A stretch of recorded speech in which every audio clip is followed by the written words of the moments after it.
O ar gritava nos meus ouvidos. Em um segundo, eu estava no topo de um penhasco, olhando o pôr do sol com minha família. No segundo seguinte, o céu e a terra trocaram de lugar, e tudo o que eu via era o chão rochoso subindo para me esmagar. A queda durou apenas 5 segundos, mas na minha mente foi uma eternidade. Uma vida inteira passou pelos meus olhos. Meu casamento com Sérgio, o nascimento de Gabriel, o primeiro sorriso de Clara. Clara, minha filha. O rosto dela foi a última coisa que vi antes do empurrão. O sorriso dela, aquele sorriso doce que, agora eu sei, era a máscara de um monstro. O impacto contra as pedras foi brutal, uma explosão de dor que apagou o mundo. Mas, em meio à escuridão, uma voz perfurou a agonia. O sussurro do meu marido, Sérgio, caído ao meu lado. Não se mexa, Beatriz. Pelo amor de Deus, finja que está morta. Naquele momento, eu achei que entendia o motivo. Ganância, dinheiro, uma herança manchada de sangue. Mas eu estava errada, tão terrivelmente errada. E essa é a parte mais assustadora dessa história. O que eu descobri depois, enquanto fingia não respirar, com o corpo quebrado e o cheiro do meu próprio sangue no ar, foi um segredo 1000 vezes pior. Um segredo que reescreveu toda a história da nossa família e me fez perceber que a nossa morte não era o fim do plano dela, era apenas o começo. O que é pior que a ganância? Se a morte não era o objetivo final, qual era? Como a menina doce que eu ajudei a criar se transformou nisso? Que tipo de verdade pode ser mais aterrorizante do que o próprio assassinato? Para vocês entenderem o monstro que eu chamei de filha, preciso que voltem comigo no tempo. Não para a família feliz dos porta-retratos, mas para a primeira mentira. A mentira que deu início a tudo, 20 anos atrás, com a morte do meu outro filho, Gabriel. Uma morte que todos, inclusive eu, aceitamos como um acidente. Outro erro fatal. Antes de desvendarmos esse mistério, se você já está sentindo o coração acelerar, se inscreva no canal e comente aqui de onde você está assistindo, porque a verdade que eu estou prestes a revelar vai te deixar sem fôlego. Nossa família era, aos olhos de todos, a imagem da perfeição. Sérgio, meu marido, um homem cujo talento com a madeira só era superado por sua bondade. Nossos filhos, Gabriel e Clara, o sol e a lua, ele o herdeiro responsável, ela a sombra silenciosa e observadora. Mas as aparências, como aprendi da forma mais brutal, são apenas o palco onde as mentiras mais cruéis são encenadas. As aparências, como aprendi da forma mais brutal, são apenas o palco onde as mentiras mais cruéis são encenadas. E o palco da nossa família era perfeito. Há 20 anos, nossa vida era um comercial de margarina. A casa na serra que Sérgio construiu, com varandas que se abriam para as montanhas e o cheiro constante de pinho e terra molhada. A oficina dele nos fundos, de onde vinha o som reconfortante da madeira sendo lixada e transformada em arte. Aos domingos, a casa se enchia com o cheiro do meu assado e as risadas dos nossos filhos. Éramos felizes. Ou melhor, éramos atores brilhantes em uma peça cujo final trágico eu desconhecia. Gabriel, com 22 anos, era nossa obra-prima. Cursando engenharia, ele tinha a força e a honra de Sérgio, mas com uma ambição que o levaria ainda mais longe. Ele não era apenas um filho, era um amigo, um confidente. Cuidava de mim, de Sérgio e principalmente de Clara. Ele via a irmã mais nova como uma flor delicada que precisava de proteção. Lembro de uma vez em que ela foi acusada injustamente de colar na escola. Gabriel passou a noite em claro montando uma defesa com provas e argumentos para apresentar à diretora. Ele moveu o mundo por ela. E ela apenas observava, com aqueles olhos grandes e indecifráveis. Clara, aos 17, era um poço de silêncios. Enquanto nós éramos um livro aberto, ela era uma página em branco. Tímida, diziam os professores. Artista, dizia o professor de pintura, elogiando suas telas que eram tecnicamente perfeitas, mas estranhamente sem alma. Para mim, ela era apenas minha menina. Se Gabriel era o sol que aquecia a todos, Clara era a lua, refletindo a luz dele, mas possuindo uma face que ninguém jamais via. Hoje eu sei que aquela face oculta não era de mistério, era de escuridão. Um ressentimento frio e silencioso crescia ali, uma inveja do brilho do irmão que ela via não como inspiração, mas como um insulto. O chão sobre os nossos pés começou a tremer alguns meses antes da noite fatídica. Foi quando Gabriel, para aliviar a carga de Sérgio, assumiu a contabilidade da marcenaria. No início ele estava entusiasmado, criando planilhas, otimizando custos, mas aos poucos seu semblante mudou. A alegria deu lugar a uma testa franzida, a horas de silêncio em frente ao computador. Certa noite, ele me pegou olhando para ele, preocupada. Ele forçou um sorriso. Não é nada, mãe. Só uns furos no orçamento. Clientes que não pagam, material que subiu de preço. Vou dar um jeito. Ele mentiu para mim. A primeira de muitas mentiras que envenenariam nossa família. Só que a dele era para nos proteger. A verdade era muito pior. Não eram os clientes. Era Clara. Gabriel descobriu que ela vinha desviando dinheiro da conta da empresa. Começou com pouco, 100, 200 reais por semana, valores que passavam despercebidos, mas a audácia dela cresceu com a impunidade. As retiradas se tornaram maiores. Ele rastreou tudo e descobriu um mundo que não conhecíamos. Roupas de luxo, viagens de fim de semana que ela dizia passar na casa de amigas, uma vida dupla, financiada pelo suor do nosso trabalho. A decepção esmagou meu filho, não pelo dinheiro, mas pela traição calculada e fria. Ele decidiu que a confrontaria, sozinho. Na sua nobreza infinita, ele ainda acreditava que poderia resolver aquilo, que poderia trazer sua irmã de volta. Ele queria poupar a mim e a Sérgio daquela dor. Na noite em que tudo aconteceu, ele me abraçou na cozinha, um abraço mais apertado que o normal. Mãe, preciso conversar com você e o pai sobre a Clara. É sério, mas não hoje. Deixa eu resolver uma coisa com ela primeiro. Eu te amo. Essas foram as suas últimas palavras para mim. Um testamento de amor e uma promessa que ele nunca pode cumprir. Ele disse que ia sair com amigos. Clara disse que ia estudar no quarto. Ambos mentiram. As horas se arrastaram, pesadas e úmidas como a tempestade que caía lá fora. 1, 2, 3 da manhã. O desespero era uma garra de gelo no meu peito. Sérgio, com o rosto cinza de pavor, pegou o carro para procurá-lo. Fiquei sozinha, olhando para a chuva que batia na janela, a imagem do sorriso preocupado do meu filho se repetindo na minha mente. Então, o telefone tocou. Aquele som que toda mãe teme na madrugada. A voz do outro lado era formal, distante. Um acidente, mirante da garganta do diabo. Um corpo. Minhas pernas fraquejaram e o mundo se desfez em um grito silencioso. A cena no penhasco é um borrão na minha memória. Luzes vermelhas e azuis cortando a escuridão, o barulho da chuva, o rosto dos policiais. E lá embaixo, meu menino, meu Gabriel, uma forma quebrada sobre as pedras. A versão oficial foi rápida, conclusiva. Uma fatalidade.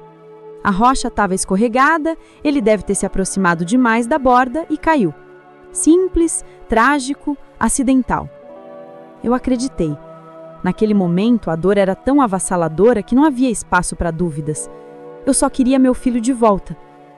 Mas então, em meio ao meu pranto, algo me fez olhar para o lado. Clara estava ali, de pé, ao lado de Sérgio. O rosto dela estava molhado pela chuva, mas não havia uma única lágrima. Os olhos dela estavam vazios, frios. Ela olhava para o corpo do irmão com curiosidade de um cientista, não com a dor de uma irmã. E então, aconteceu. Ela se inclinou para Sérgio, que chorava convulsivamente, e sussurrou algo em seu ouvido. Eu não ouvi o que ela disse, mas eu vi a reação do meu marido. Sérgio parou de chorar instantaneamente. Ele ergueu a cabeça, o corpo rígido como pedra, e olhou para nossa filha.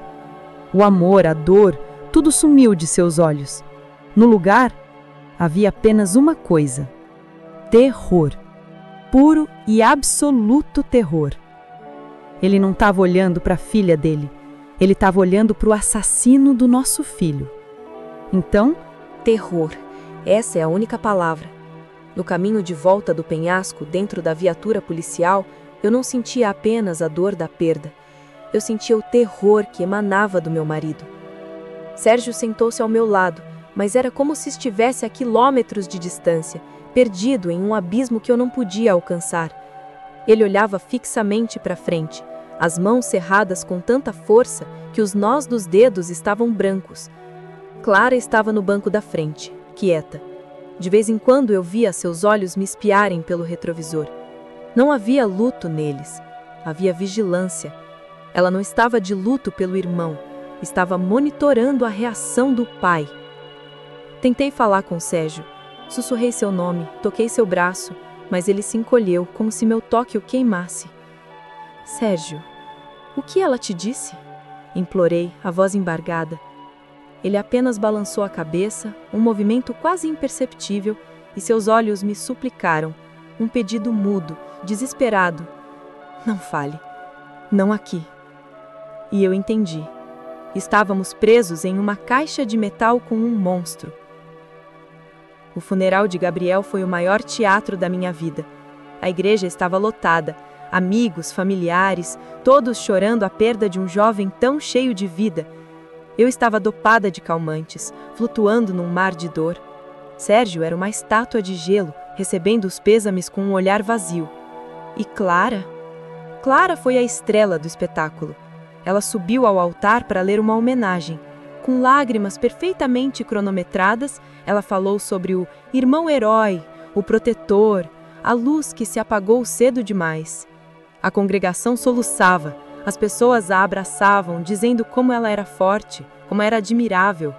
Eu olhava para aquela cena e meu estômago se revirava. Eu não via uma irmã de luto, via uma atriz recebendo seus aplausos. Depois que o último convidado foi embora, nossa casa se transformou em um mausoléu. O silêncio que se instalou não era de paz ou de luto. Era um silêncio denso, pesado, carregado de medo. Sérgio se trancou em sua oficina. O som do trabalho que antes me acalmava, agora me assustava. Não era mais o som da criação, era o som da fuga. Ele trabalhava até a exaustão, até cair no sono sobre a bancada, para acordar gritando de pesadelos, que ele nunca compartilhou comigo. Eu tentei. Deus sabe como eu tentei. Numa noite, 2 semanas após a morte de Gabriel, encontrei Sérgio na cozinha olhando para a cadeira vazia do nosso filho. Aproximei-me dele, meu coração em pedaços. Sérgio, nós precisamos conversar, eu disse, a voz firme. Eu vi você. Eu vi seu rosto quando ela sussurrou no meu ouvido. O que a nossa filha te disse naquela noite? Ele se virou para mim e pela primeira vez vi a profundidade do abismo em seus olhos. Era o olhar de um homem preso, sentenciado. Beatriz, pelo amor que você tem à sua vida, não me faça falar disso nunca mais. Nós não podemos. Se ela souber que nós sabemos, ela vai terminar o serviço. Por favor, esqueça o que você viu, pelo nosso bem. Ele estava protegendo a assassina do nosso filho, não por amor a ela, mas por medo dela. E ele estava me protegendo. A verdade, ele acreditava, me colocaria no mesmo perigo que ele estava. Naquela noite, eu entendi que eu havia perdido não apenas meu filho, mas também meu marido. Ele estava ali, em corpo, mas sua alma estava acorrentada no porão do medo, vigiada de perto pela nossa própria filha. Clara, percebendo o vácuo de poder, executou seu próximo movimento com a precisão de um mestre de xadrez. Ela se tornou a filha perfeita. Assumiu as responsabilidades de Gabriel, começou a ajudar o pai na administração da empresa, cuidava de mim com uma devoção sufocante. Mãe, você precisa comer. Pai, descanse um pouco. Deixem que eu cuido de tudo. Ela nos enredou em uma teia de cuidados e favores, tornando-se indispensável. Ela não estava apenas preenchendo o vazio deixado por Gabriel, estava ocupando seu território, garantindo que não restasse nenhum espaço para ele, nem mesmo em nossa memória. Estava nos tornando seus prisioneiros. E assim, o silêncio se tornou o quarto membro da nossa família. 20 anos passaram. 20 anos de dinares silenciosos, de sorrisos forçados em festas de fim de ano, de olhares trocados na calada da noite. Com o tempo, a memória daquela noite no penhasco começou a parecer um sonho febril. Eu me forcei a duvidar de mim mesma. Será que eu vi aquilo mesmo? Ou foi a dor me pregando peças? Era mais fácil acreditar que eu estava louca do que aceitar a verdade monstruosa. Clara se casou com Manuel, um homem tranquilo que a idolatrava. Tiveram 2 filhos, meus netos. E eu, no meu papel de avó, quase me convenci de que a felicidade era possível novamente. Quase. Mas a ferida nunca cicatrizou de verdade. Ela apenas parou de sangrar. Até ontem. Sérgio, pela primeira vez em 20 anos, decidiu fazer uma limpeza geral na oficina. Um lugar que se tornara seu santuário de silêncio. No fundo de um armário velho, atrás de ferramentas que não eram tocadas desde que Gabriel era vivo, ele encontrou uma caixa de metal empoeirada. A caixa de projetos de Gabriel. Coisas da faculdade, rabiscos de invenções, sonhos de um futuro que nunca chegou. Sérgio a abriu por nostalgia, com um sorriso triste. Mas o sorriso morreu. Suas mãos começaram a tremer.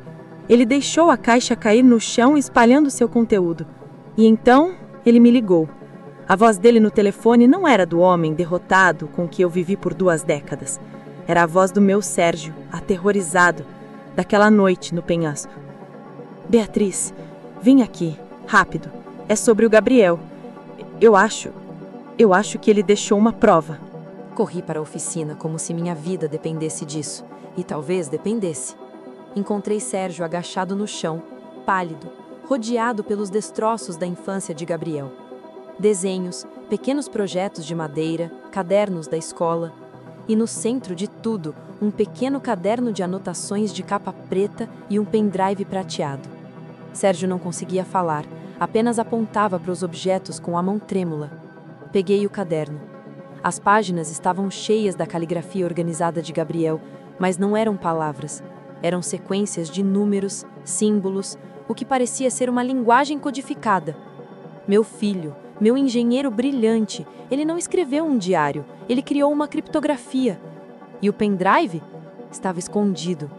Ele o havia embutido em um fundo falso de uma calculadora científica antiga, um lugar que ninguém jamais pensaria em procurar. 20 anos. Aquela prova esteve ali por 20 anos, esperando. O que é isso, Sérgio? Perguntei, embora uma parte de mim já soubesse. Ele finalmente encontrou a voz, um fio rouco de som. É a resposta, Beatriz. A resposta para os 20 anos de silêncio. Ele sabia. Gabriel sabia que estava em perigo. O medo era uma descarga elétrica em minhas veias. De repente, a casa que sempre fora meu refúgio pareceu uma armadilha. Cada janela era um olho que nos espiava, cada sombra uma ameaça. Precisamos ver o que tem aí, agora, eu disse. Pegamos o pendrive e o caderno e corremos para o escritório dentro de casa. Tranquei a porta, fechei as cortinas. O coração martelava em meus ouvidos. Com mãos trêmulas, conectei o pendrive ao computador. Uma única pasta apareceu, protegida por senha. A senha. Olhamos para o caderno. A primeira página tinha o título, A Chave de Clara. E abaixo, as sequências de código. Levamos quase meia hora com o suor escorrendo por nossas testas para decifrar o padrão. Era um código baseado em datas importantes para Clara. O aniversário dela, o dia em que ganhou seu primeiro prêmio de arte, o dia em que adotou seu primeiro gato. Datas que só um irmão que prestava muita atenção saberia de cor. E a senha final era a data da morte da nossa avó, a única pessoa para quem Clara parecia genuinamente demonstrar afeto. Digitamos a senha. A pasta se abriu. Havia dezenas de arquivos. Cópias digitalizadas dos extratos bancários que ele havia me mostrado, planilhas detalhando cada centavo roubado. Mas havia um arquivo que se destacava. Um arquivo de áudio, nomeado simplesmente Conversa. Cliquei para abrir. A voz do meu filho encheu a sala. e foi como levar um soco no estômago. Era uma gravação de telefone, feita no dia de sua morte. Gabriel, diz. Clara, sou eu. Precisamos conversar sobre o dinheiro. Eu sei de tudo. Clara, diz. Dinheiro? Não seja tão dramático, Gabriel. Eu só peguei emprestado. Gabriel, diz. Emprestado? Você roubou de nossos pais. Você vai contar a eles e devolver tudo, ou eu mesmo contarei. Clara, áudio. Houve uma pausa, e então ela riu. Uma risada sem alegria, cortante como vidro quebrado. Contar a eles? E você acha que eles ficariam do seu lado? O filho perfeito contra a filhinha indefesa. Papai e mamãe são fracos, sentimentais. Eu sempre consigo o que eu quero, Gabriel. É melhor você não ficar no meu caminho. Você não faz ideia do que eu sou capaz. A gravação terminou. A ameaça velada dela ecoava no silêncio do escritório. Ela não estava apenas admitindo o roubo. Estava zombando da nossa fraqueza, do nosso amor por ela, e estava avisando ao irmão. Um aviso que ele não levou a sério o suficiente. As lágrimas escorriam pelo meu rosto enquanto eu me virava para Sérgio. Ele estava branco como um fantasma, revivendo aquela noite. E agora, a pergunta que ficou presa na minha garganta por 20 anos finalmente saiu. Sérgio, agora você vai me dizer o que ela sussurrou no seu ouvido naquela noite? Ele fechou os olhos e uma única lágrima rolou por seu rosto marcado pelo tempo. Sua voz era quase inaudível. Ela disse: foi só um empurrãozinho. Ele não devia ter ficado no meu caminho. E então ela olhou para você, chorando nos braços do policial, e disse: e se o senhor falar alguma coisa, a mamãe é a próxima. O chão sumiu sobre os meus pés. O silêncio dele, a distância dele, os pesadelos. Não era culpa, não era cumplicidade, era um escudo. Por 20 anos, meu marido viveu aterrorizado, carregando o fardo daquele segredo para me manter viva. A assassina do nosso filho não era apenas nossa filha. Ela era minha carcereira e Sérgio, meu guarda.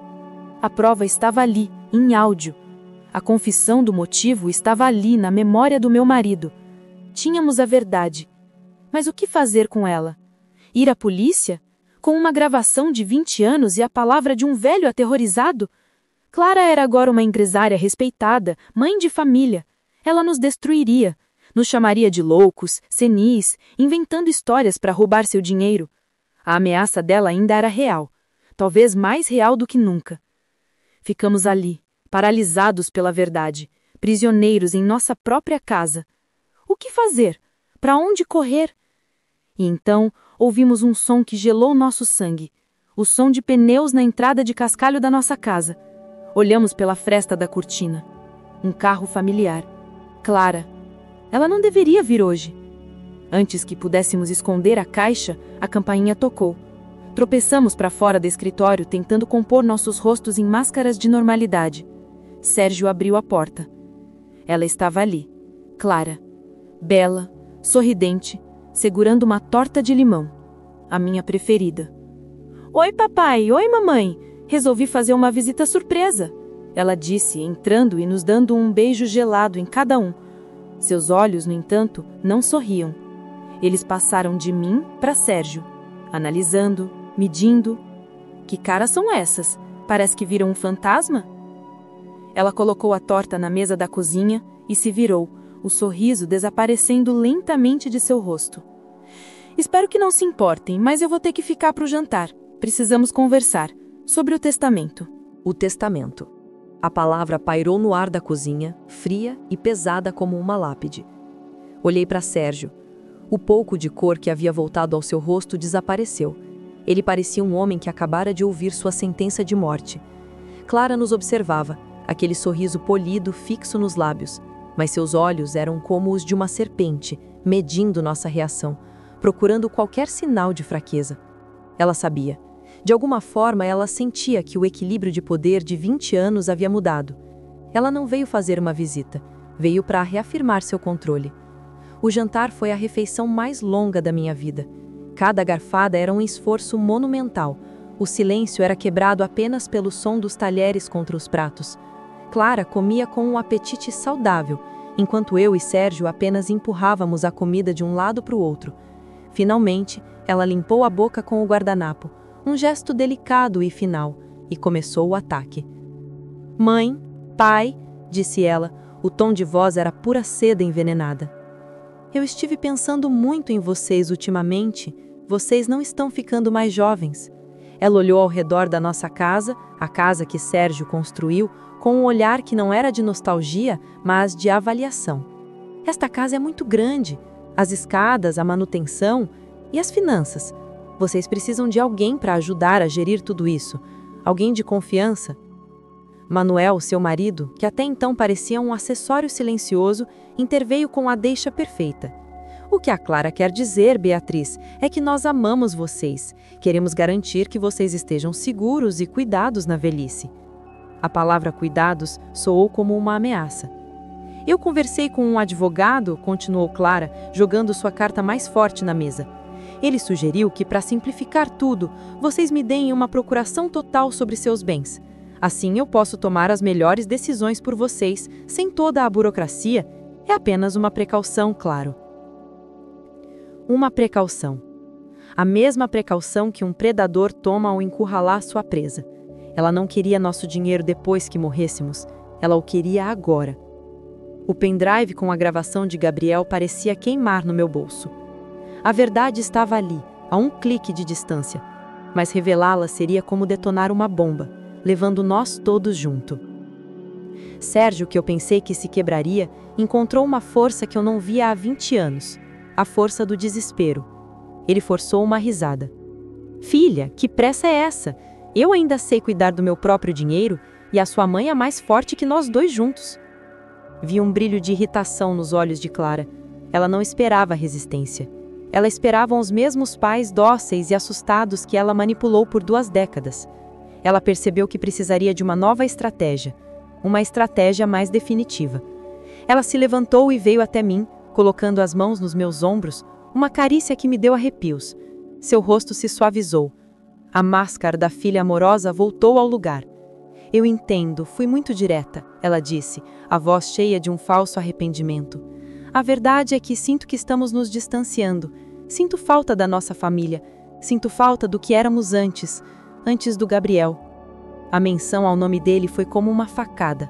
Ela o usou como uma arma para nos desarmar com a nossa própria dor. Eu tive uma ideia, continuou ela, os olhos brilhando com uma excitação sinistra. O aniversário de casamento de vocês é no próximo fim de semana. 40 anos. Precisamos comemorar. Por que não fazemos uma viagem em família? Só nós 4. Manuel e eu conhecemos um lugar lindo, um mirante novo na serra, com uma vista espetacular. Podemos fazer uma caminhada, um piquenique, relembrar os velhos tempos, celebrar o futuro. Um mirante, uma caminhada, uma vista espetacular. As palavras ecoavam na minha mente, se sobrepondo à imagem do corpo quebrado de Gabriel no fundo de um penhasco. Era um convite para nossa própria execução. Ela ia recriar sua obra-prima, dessa vez sem deixar testemunhas. Olhei para Sérgio. Nossos olhos se encontraram por cima da cabeça de Clara e em uma fração de segundo, uma comunicação silenciosa passou entre nós. Medo, pânico e então uma resolução sombria. Se recusássemos, ela encontraria outra maneira. Um incêndio acidental, um assalto que deu errado. Pelo menos ali, no território dela, nós saberíamos o que esperar. A armadilha era a nossa única chance. A única chance de conseguir não só a prova do passado, mas a confissão do presente. Forcei o sorriso mais difícil da minha vida. Que ideia maravilhosa, minha filha, disse eu, a voz surpreendentemente firme. Nós adoraríamos ir. O alívio no rosto de Clara foi quase imperceptível, mas eu vi. Ela tinha conseguido. O peão avançou para a casa em que o bispo indicou. Ela nos abraçou, um abraço frio e vitorioso. Quando ela e Manuel finalmente foram embora, a casa mergulhou em um silêncio absoluto. Sérgio e eu ficamos parados na sala, sem nos tocarmos, sem falarmos. O peso do que acabávamos de concordar em fazer nos esmagava. Íamos caminhar voluntariamente para nossa morte, com a esperança desesperada de que, de alguma forma, pudéssemos arrastar a verdade para a luz junto conosco. Ela não pode saber do pendrive, sussurrou Sérgio, finalmente quebrando o silêncio. Temos que agir normalmente até sábado. Normalmente? Retruquei, a histeria borbulhando na minha garganta. Sérgio, ela vai nos matar! Como podemos agir normalmente? Ele veio até mim e segurou meu rosto entre as mãos. Seus olhos, pela primeira vez em muito tempo, estavam límpidos, cheios de uma determinação aterrorizante. Nós não vamos morrer, Beatriz, ele disse, a voz baixa e intensa. Gabriel nos deu a arma, agora nós vamos construir a armadura. Ela acha que nos está levando para um matadouro, mas ela não sabe que, dessa vez, as ovelhas vão revidar. Os 4 dias seguintes foram os mais longos e curtos da minha vida. Longos porque cada segundo era uma tortura de dissimulação. Curtos porque o tempo para nos prepararmos para a nossa própria execução estava a esgotar-se. A nossa casa, antes um refúgio, transformou-se no nosso quartel-general. Durante o dia, éramos os pais de sempre. Eu cuidava do jardim, preparava as refeições, Sérgio ia para a oficina. Clara ligava todos os dias, a voz a transbordar de uma excitação infantil. Mãe, já comprei os vossos chapéus de sol favoritos. Pai, o Manuel está preparando uma cesta de piquenique gourmet. Cada chamada era uma facada, um lembrete do monstro que tínhamos criado e do destino que ela planejava para nós. Mas à noite, quando as luzes se apagavam, a nossa casa se transformava. Sérgio, o homem que eu pensava ter perdido para o medo, renasceu das cinzas da sua dor. A oficina tornou-se o seu laboratório. Ele não estava construindo móveis, estava a forjar a nossa armadura. Beatriz, disse-me ele na primeira noite, os olhos a brilhar com uma intensidade febril. A gravação do Gabriel é a nossa arma, mas é do passado. Precisamos de uma confissão do presente. Precisamos que ela admita em voz alta o que vai fazer. E precisamos que essa prova sobreviva, mesmo que nós não sobrevivamos. A ideia de usar o telemóvel era arriscada demais. Ela poderia revistar-nos, encontrá-lo. O plano de Sérgio era genial, nascido da sua arte. Ele pegou em 2 pequenos blocos de madeira de jacarandá, a sua madeira favorita. Com a precisão de um cirurgião, ele escavou o interior de cada bloco, criando compartimentos ocos. Dentro de cada um, ele instalou um microfone minúsculo, do tipo que jornalistas usam para gravações secretas, ligados a um gravador digital em miniatura que compramos online com entrega urgente. Os blocos de madeira pareciam peças de artesanato inacabadas, objetos que um marceneiro poderia carregar nos bolsos sem levantar suspeitas. Um para mim, um para ti, disse ele, entregando-me a minha peça. Era quente e suave ao toque, mas pesava 1 tonelada.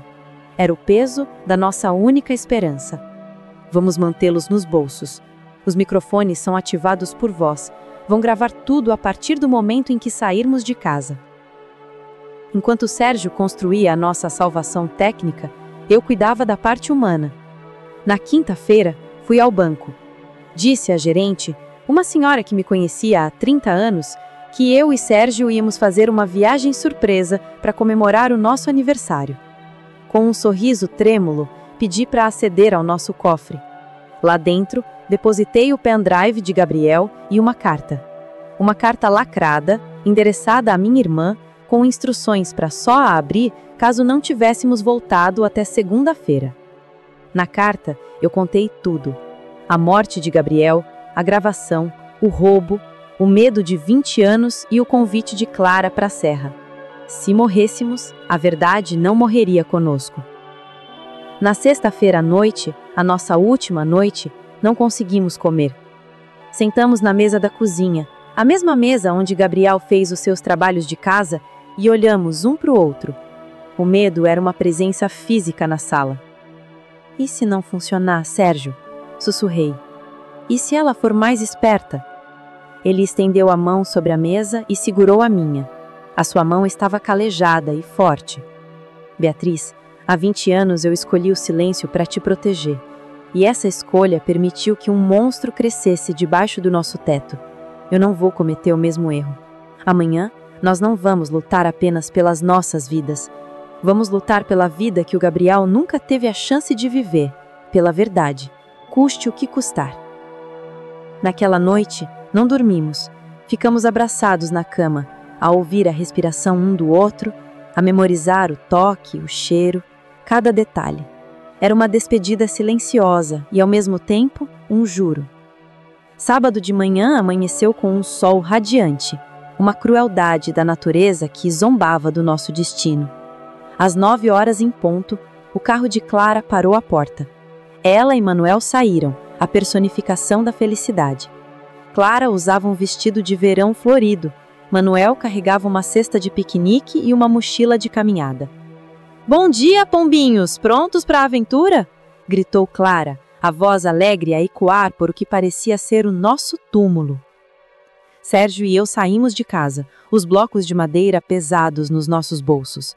Eu dei uma última olhada para nossa casa, para o jardim, para a oficina, memorizei tudo. Clara abraçou-me. "Vai adorar, mãe. É um lugar tão tranquilo, tão definitivo." Entramos no carro, eu e Sérgio atrás, eles os dois na frente, prisioneiros, a caminho do corredor da morte. Manuel ligou o rádio, uma música pop animada encheu o carro, criando uma trilha sonora bizarra para nossa viagem. Enquanto o carro se afastava da nossa rua, Clara virou-se para nós no banco de trás, os óculos de sol escondendo seus olhos. "Ah, esqueci de dizer", ela disse com o sorriso mais doce do mundo. "Eu trouxe uma garrafa do seu champanhe favorito, para brindarmos lá em cima, a um final feliz." Final feliz. As palavras de Clara pairavam no ar condicionado do carro, doces e letais. O resto da viagem, de 2 horas, foi uma aula de guerra psicológica.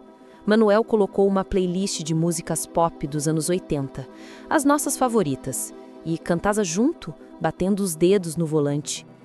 Clara tagarelava sobre os filhos, sobre os planos para as férias, sobre como estava feliz por finalmente termos este tempo de qualidade juntos. Eles eram perfeitos, 2 psicopatas perfeitos. Eu e Sérgio ficamos em silêncio no banco de trás. A minha mão direita estava dentro do bolso do casaco, a agarrar o bloco de madeira com tanta força que os meus nós dos dedos doíam. Era o meu amuleto, a minha arma, a minha única ligação com a esperança. De vez em quando, os meus olhos encontravam os de Sérgio. Não precisávamos de palavras. Partilhávamos o mesmo terror, a mesma determinação fria. Estávamos juntos nisto, até o fim. Cada curva na estrada sinuosa que subia a serra era mais um passo para longe da segurança, mais um passo em direção ao desconhecido. Quando finalmente chegamos ao início do trilho, o sol estava forte, o ar era puro e fresco. Pássaros cantavam nas árvores, uma paisagem de cartão postal, uma paisagem para morrer. Manuel saiu do carro, espreguiçando-se como um ator num palco. "Ah, que dia perfeito! Nem uma nuvem no céu!" exclamou ele, abrindo a bagageira e tirando a mochila. Entregou-nos garrafas de água com um sorriso. "Hidratem-se. A caminhada é um pouco íngreme em algumas partes." A caminhada não era um pouco íngreme. Era uma subida traiçoeira, um caminho de pedras soltas e raízes expostas. Clara e Manuel, ambos em excelente forma física, subiam com uma agilidade felina. Eu e Sérgio, com os nossos corpos de 60 anos, lutávamos para os acompanhar. O meu coração batia descontroladamente, não apenas pelo esforço, mas pelo medo. Cada passo era calculado. Cada pedra em que eu me apoiava parecia prestes a ceder. Eles estavam sempre a ajudar. "Cuidado aqui, mãe. Esta parte é escorregadia", dizia Clara, a mão dela no meu cotovelo a se sentir mais como uma garra do que um apoio. "Tá tudo bem, pai? Quer parar para descansar?" perguntava Manuel a Sérgio, a sua falsa preocupação a fazer o meu sangue ferver. Eles não estavam nos ajudando, estavam nos cansando, drenando nossa força, tornando-nos mais frágeis para o golpe final. Estavam encenando o cuidado para a gravação que eles não sabiam que estava acontecendo. Após quase 1 hora de subida, chegamos a uma bifurcação. Uma placa de madeira apontava para a esquerda, para o mirante oficial. Mas Clara parou, e apontou para a direita, para um trilho estreito e quase invisível, que serpenteava em direção à beira de um precipício. "Esperem", disse ela, com uma excitação na voz. "O mirante oficial está sempre cheio de gente, mas um guarda florestal me disse uma vez que o verdadeiro tesouro é por ali. Uma vista privada só para nós. É muito mais especial." Especial. A palavra soou como uma sentença. Era ali, o local do crime, longe de testemunhas. Olhei para Sérgio. Ele assentiu discretamente. Tínhamos que ir. Tínhamos que seguir o guião deles até o fim. O trilho secundário era ainda mais perigoso. Caminhávamos em fila única, com um abismo de um lado e uma parede de rocha do outro. Finalmente, o caminho se abriu para uma saliência de pedra. A vista era, de fato, espetacular. Um vale verdejante estendia-se abaixo de nós, com um rio a brilhar como uma serpente de prata no longe. Em qualquer outro dia, eu teria chorado de emoção perante tanta beleza. Hoje, eu só via a altura da queda. "Eu não disse? Perfeito!" exclamou Manuel, largando a mochila. "Rápido, antes que a luz mude, uma foto para o nosso aniversário." Ele tirou uma câmera profissional da mochila. Era tudo parte do teatro, a prova do dia feliz em família que terminaria em tragédia. "Sérgio, Beatriz, fiquem aqui, bem na ponta, para a vista ficar toda atrás de vocês", disse ele, nos dirigindo como um fotógrafo profissional. Sérgio segurou minha mão. Estava fria e suada. Caminhamos juntos para a beira do abismo. O vento assoviava nos meus ouvidos, tentando me empurrar. A cada passo, a voz de Gabriel ecoava na minha cabeça. "Você não faz ideia do que eu sou capaz." Agora eu fazia. "E isso, perfeito! Abracem-se!" gritou Manuel, por cima do vento. Sérgio passou o braço à minha volta, um abraço que era ao mesmo tempo um adeus e um pacto.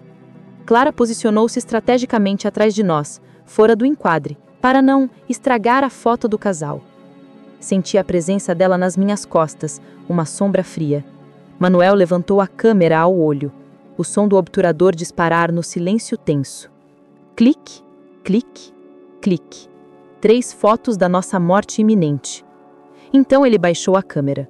O sorriso desapareceu do seu rosto, substituído por uma expressão de tédio e desprezo. Ele olhou diretamente para nós, 2 velhos trêmulos à beira da morte. "Agora sorriam", disse ele, a sua voz calma, cortante e final. "Vai ser a última foto." Vai ser a vossa última foto. A frase de Manuel não foi gritada. Foi dita com a calma de um médico a anunciar uma doença terminal. Foi final. Naquele instante, o tempo pareceu abrandar. O mundo inteiro reduziu-se àquele pequeno pedaço de rocha suspenso entre o céu e o abismo.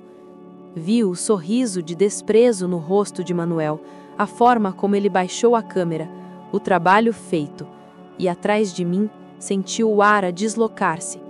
O momento tinha chegado.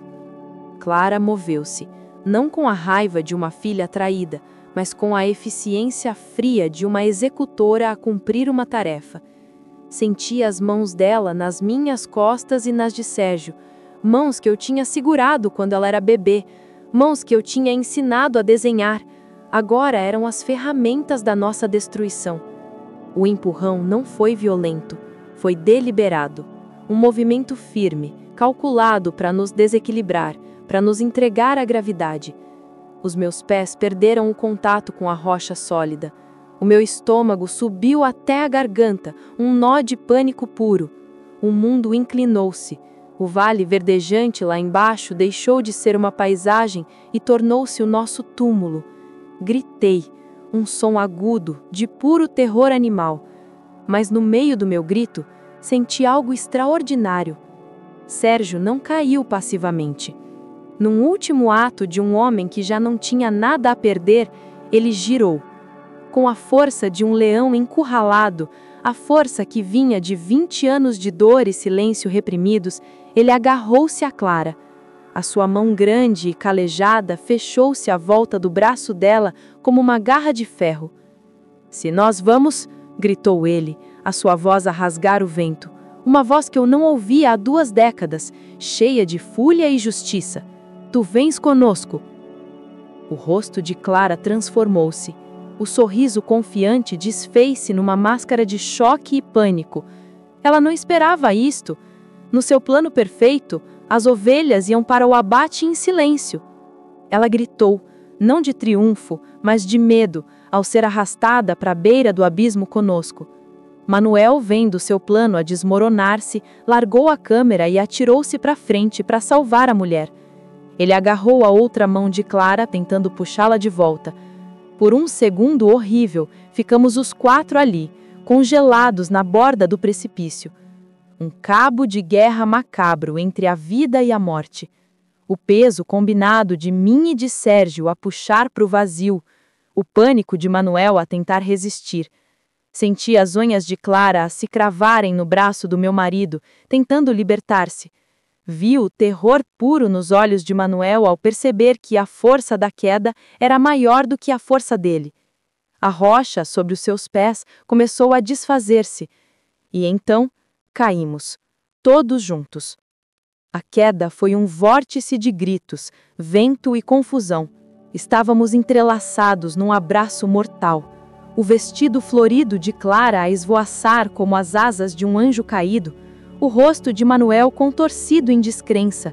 Eu agarrei-me a Sérgio, a única coisa sólida num universo que se desfazia. Naqueles segundos, que pareceram uma eternidade, um pensamento estranhamente lúcido atravessou minha mente. Era sobre Gabriel. Pensei no terror dele, na confusão ao ser traído pela irmã que ele tanto amava. E no meio da minha própria morte iminente, eu senti uma estranha paz. A justiça, de uma forma terrível e distorcida, estava sendo feita. A mentira que começou num penhasco iria terminar em outro. Vi o chão a aproximar-se, as rochas pontiagudas, as sombras, o fim de tudo. Fechei os olhos. Preparei-me para o impacto, para a escuridão final. O barulho foi ensurdecedor. Um som horrível de metal a se torcer, vidro a se estilhaçar, e, finalmente, o impacto surdo e úmido de corpos a encontrarem a terra. A dor foi uma onda de fogo branco que consumiu tudo. Senti o meu corpo a partir-se, a se rasgar. O ar foi expulso dos meus pulmões. O mundo tornou-se um zumbido agudo. A escuridão que eu esperava não veio. Em vez disso, fiquei suspensa num purgatório de agonia, consciente, mas incapaz de me mover, de respirar, de pensar. O sabor de sangue e terra encheram minha boca. É assim que acaba, pensei. 20 anos de silêncio para morrer num abraço com os nossos assassinos. Mas então, através do zumbido nos meus ouvidos, ouvi algo. Um som fraco, um sussurro que era mais uma lufada de ar do que uma voz. Vinha do meu lado. Sérgio. Ele ainda estava vivo, e o que ele disse, com seu último sopro de consciência, mudou tudo. Não se mexa, Beatriz. Ele ofegou, a voz quebrada pela dor. Eles também estão vivos. Consigo ouvi-los. Pelo amor de Deus, finja que está morta. Fingir. Como se finge estar morto quando cada nervo do seu corpo grita em chamas? A dor era uma entidade viva, uma criatura que me devorava de dentro para fora. O meu braço esquerdo estava dobrado num ângulo que não era natural. Cada respiração, por mais superficial que fosse, era uma faca a torcer-se nas minhas costelas. Mas o comando de Sérgio ecoava na minha mente, mais forte que a dor. Eles também estão vivos. Finja que está morta. Com o último vestígio de controle que me restava, ordenei ao meu corpo que parasse. Ordenei aos meus pulmões que mal se movessem. Abri ligeiramente os olhos, uma fresta, o suficiente para deixar o mundo entrar como um borrão desfocado. O meu corpo estava a trair-me, a tremer incontrolavelmente de choque. Tive de usar a minha mente para lutar contra os meus próprios instintos. Concentrei-me no som, no cheiro. O cheiro metálico e adocicado de sangue. O som do vento. E depois, outro som. Um gemido. Não era Sérgio. Vinha de alguns metros à nossa esquerda. Um gemido de dor, seguido de uma praga. Era Manuel. E depois a voz da minha filha, tensa e sibilante. Manuel, estás bem? A minha perna, acho que a parti, gemeu ele. Aqueles velhos desgraçados, o plano era perfeito. Como é que ele teve força para nos puxar? Ele não teve força, teve desespero, respondeu Clara, a voz dela ofegante. Ouvi o som de roupa rasgar-se, o fafalhar de folhas. Ela estava arrastando-se na nossa direção. O meu coração, que eu tentava manter quieto, começou a bater como um tambor de guerra contra as minhas costelas partidas. Se ela ouvir, se ela sentir a pulsação, pensei, o pânico a ameaçar a sufocar-me. Concentrei-me no som, no cheiro, o cheiro metálico e adocicado de sangue, o som do vento, e depois, outro som, um gemido.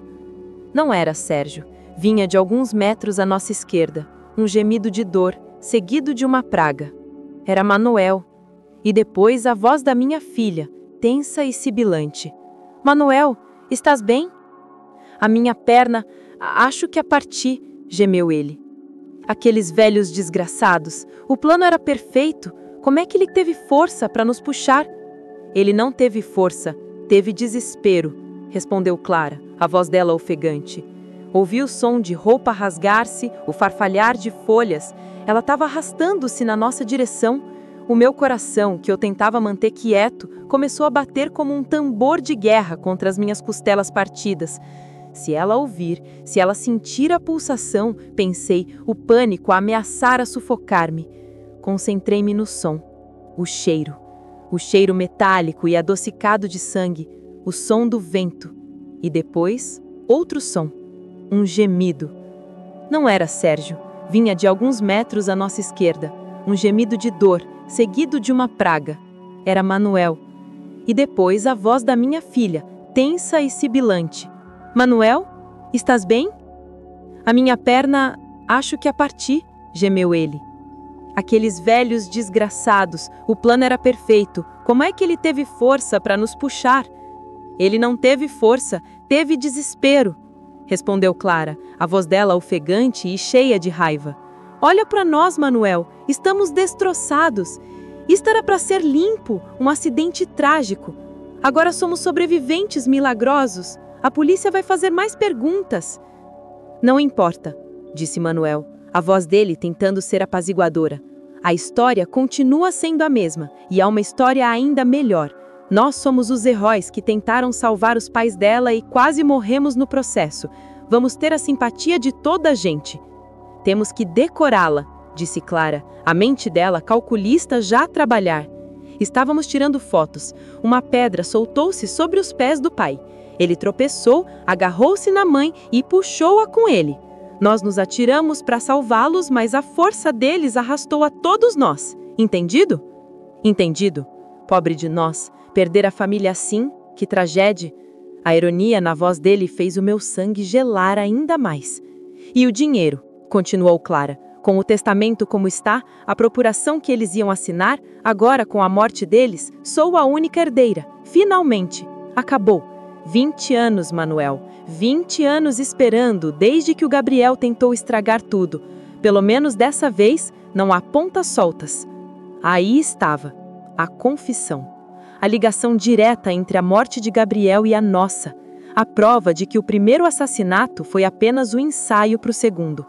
O pequeno gravador no meu bolso, quente contra minha pele, era o objeto mais valioso do universo. Ouvi-os começarem a arrastar-se para longe. Os gemidos de dor a ecoarem pelo vale. Temos que encontrar o trilho, dizia Clara. Temos que chamar por socorro, temos que chorar. Lembra de chorar quando os estranhos chegarem, Manuel. As vozes deles foram ficando cada vez mais fracas, até que o único som que restou foi mais uma vez o do vento. Esperei por um tempo que pareceu uma eternidade, imóvel, a ouvir, a sentir. Quando o silêncio se tornou absoluto, eu finalmente deixei o ar entrar nos meus pulmões, num suspiro trêmulo e doloroso. Sérgio, sussurrei, a minha voz um arranhão na garganta. Um gemido veio do meu lado. Estou aqui, Beatriz. Estou aqui. Eles foram-se, disse eu, a voz dela uma fraca raiscada. O plano funcionou. Está tudo gravado. Eu sei, respondeu ele, a voz dele fraca, mas cheia de um triunfo sombrio. Tínhamos conseguido, tínhamos sobrevivido ao impensável e tínhamos a prova que nos daria justiça. Mas enquanto o sol começava a se pôr, pintando o céu de tons de laranja e púrpura, uma nova e terrível realidade abateu-se sobre nós. Estávamos sozinhos, feridos, sangrando no fundo de um precipício a quilômetros de civilização. Nossos gravadores continham a verdade, mas nossos corpos continham a nossa morte iminente. Tínhamos a confissão, mas estávamos presos no fundo de um buraco, e a única coisa que nos restava era esperar. Esperar pelo resgate que os nossos assassinos iriam chamar, ou pela morte, que provavelmente chegaria primeiro. A noite caiu sobre o vale como um sudário. Com ela veio o frio. Um frio que se infiltrava nos meus ossos partidos e me fazia tremer incontrolavelmente. A adrenalina que me tinha mantido alerta começou a desvanecer-se, dando lugar a uma exaustão esmagadora. A dor era uma maré negra, a subir, a ameaçar afogar-me na inconsciência. Lutei contra ela. Desmaiar agora significava morrer. Sérgio? Chamei na escuridão, a minha voz pouco mais que um sopro. Você ainda tá aí? Estou, respondeu ele, a sua voz igualmente fraca. Não durma, Beatriz, fale comigo. E então, naquele palco de morte, rodeados pelas rochas que nos tinham quebrado, nós conversamos. Conversamos como não fazíamos há 20 anos. A verdade, finalmente libertada, permitiu-nos encontrar o caminho de volta um para o outro. Perdoa-me, sussurrou ele, e o som do seu soluço foi mais doloroso do que qualquer uma das minhas fraturas. Perdoa-me pelo meu silêncio, pela minha cobardia. Eu devia ter protegido nosso filho. Em vez disso, passei 20 anos a proteger a assassina dele. Não, eu disse, as lágrimas a misturarem-se com o sangue seco no meu rosto. Eu entendo agora. Você não estava protegendo ela, estava protegendo-me a mim. E eu perdoo-te, Sérgio, eu perdoo-te. Libertados do peso daquele segredo, as palavras fluíram. Falamos de Gabriel, não da sua morte, mas da sua vida, da sua primeira gargalhada, da sua teimosia, do seu abraço forte.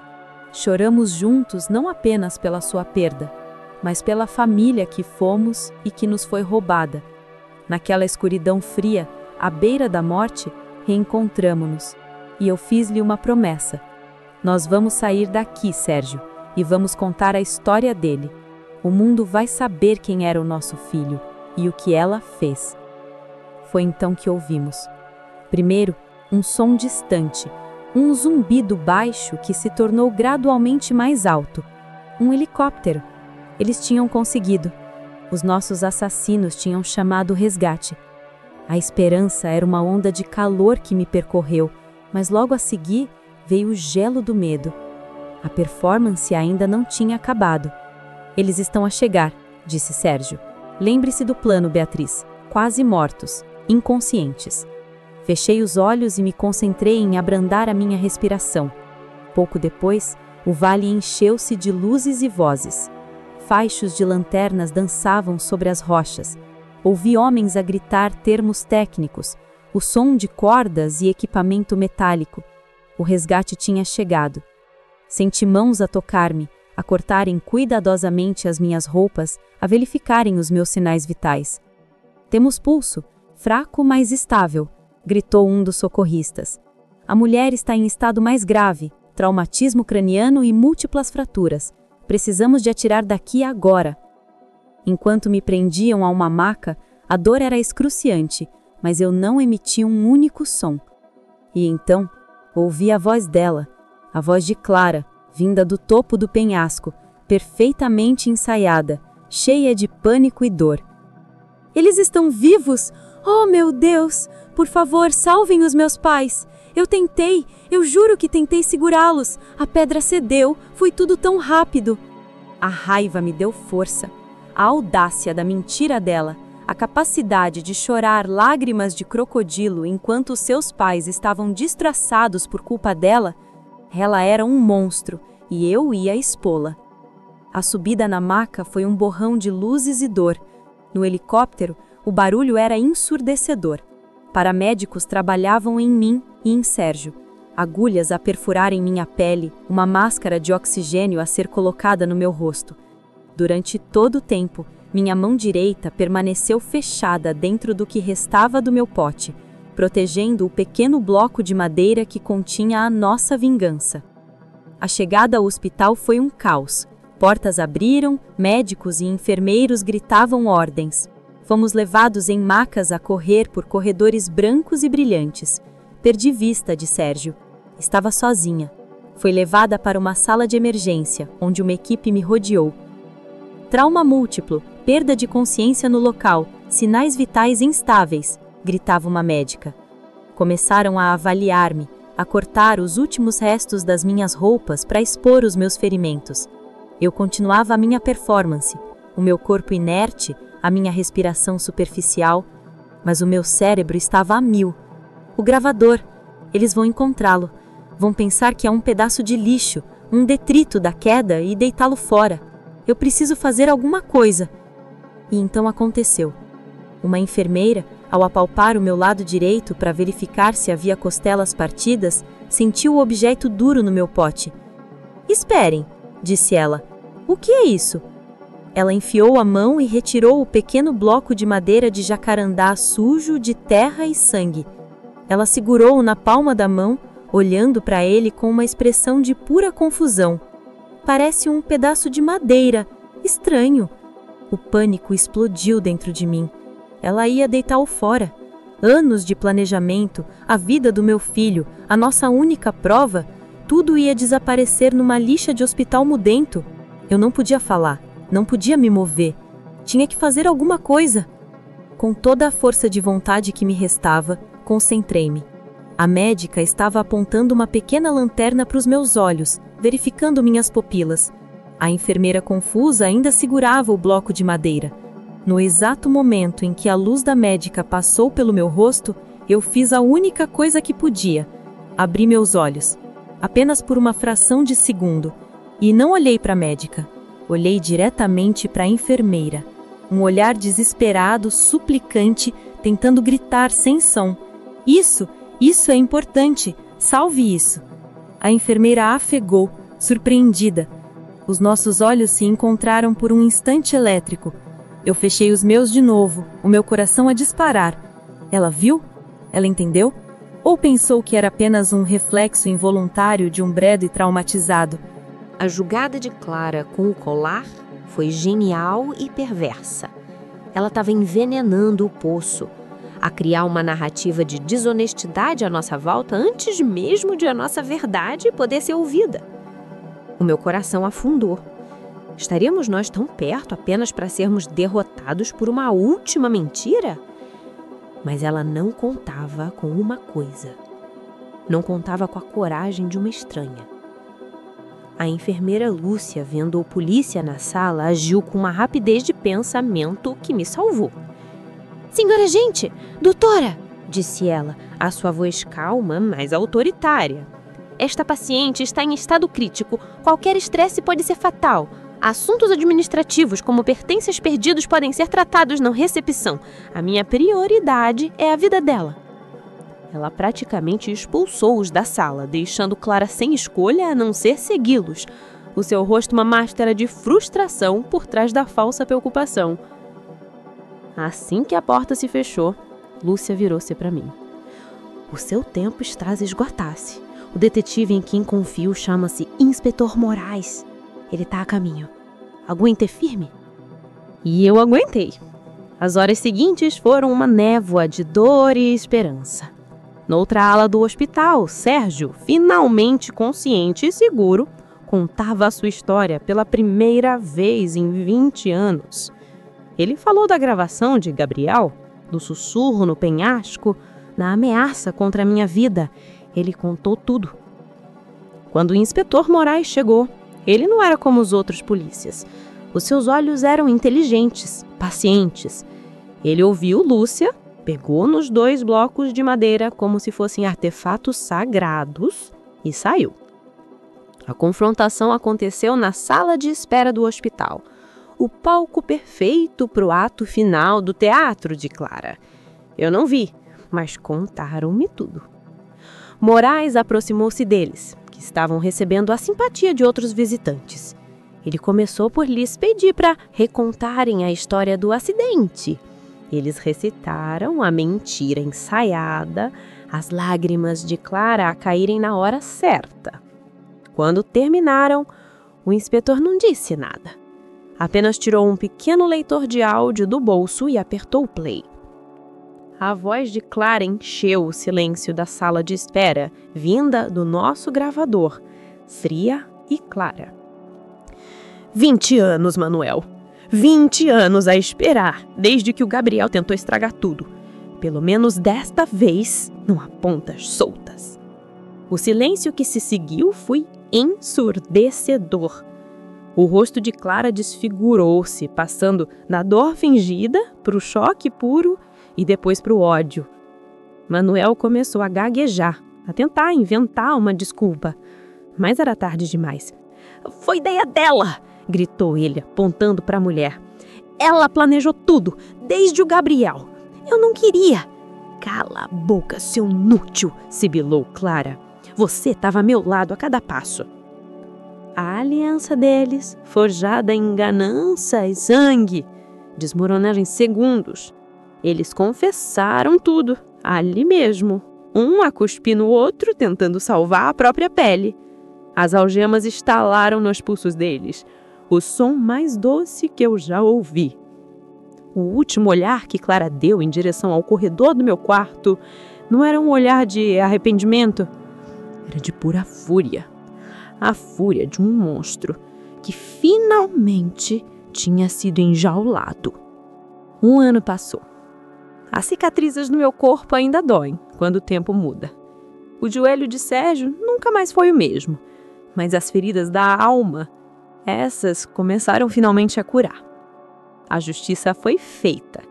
Clara e Manuel foram condenados a uma longa pena de prisão pelas suas tentativas de homicídio e pelo assassinato de Gabriel, finalmente reconhecido. Eu e Sérgio temos agora a guarda dos nossos netos. 2 crianças inocentes apanhadas no meio desse pesadelo. E é por eles que eu vos conto essa história. Porque no fim da tudo eu aprendi algumas lições. Lições escritas com sangue e dor. Eu aprendi que o amor, por si só, não é suficiente. O meu amor de mãe me tornou cega. Eu recusei-me a ver a escuridão que crescia na minha filha, desculpando os seus silêncios, ignorando os sinais. O amor tem que vir acompanhado da verdade, por mais feia que ela seja. Eu aprendi que o silêncio não protege ninguém. O silêncio de Sérgio, nascido de medo e do desejo de me proteger, foi o solo fértil onde a maldade de Clara floresceu durante 20 anos. O silêncio permitiu que um assassinato se repetisse. Falar, mesmo que a nossa voz trema, é a única forma de trazer a luz.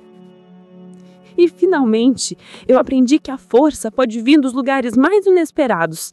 De um filho que, mesmo à beira da morte, pensou em deixar provas para proteger a sua família. De um marido que, após 20 anos de medo, encontrou a coragem para lutar. E de uma enfermeira desconhecida, uma estranha, que olhou nos meus olhos e escolheu acreditar. Hoje, quando eu ponho os meus netos na cama, eu não conto essa história para eles. Eu conto histórias sobre o tio Gabriel, o herói que eles nunca conheceram. Conto para eles sobre a coragem dele. E prometo a mim mesma que eu vou criar eles num lar onde não tem segredos, onde a verdade é o nosso pilar. A minha história é um lembrete de que monstros podem usar o rosto de anjos e que a traição mais profunda vem daqueles em quem mais confiamos. Você já passou por uma traição que o fez questionar tudo? Já teve que lutar por uma verdade que ninguém mais queria ver? Deixe a sua história ou a sua opinião nos comentários abaixo. Ler as experiências de vocês me dá força e me ajuda a saber que eu não estou sozinha.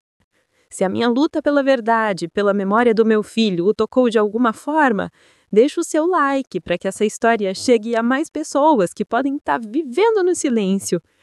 E, por favor, se inscreva no canal para não perder outras histórias de sobrevivência, justiça e da incrível capacidade do espírito humano para encontrar luz, mesmo na mais profunda escuridão.